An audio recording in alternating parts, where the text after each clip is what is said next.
Вилли Адаме. Профессия школьная учительница. Возраст около 20 лет.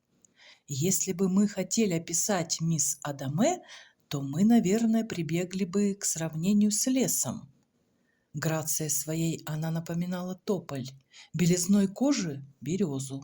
Цвет глаз напоминал голубое небо, голос– шепот вечернего летнего ветерка в листве леса, рот– лесную землянику.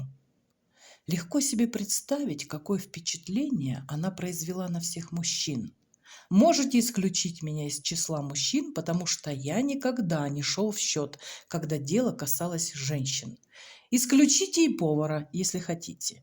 Но обратите внимание, какое действие произвело появление хорошенькой женщины на Росса и Этьена. Когда мисс Адаме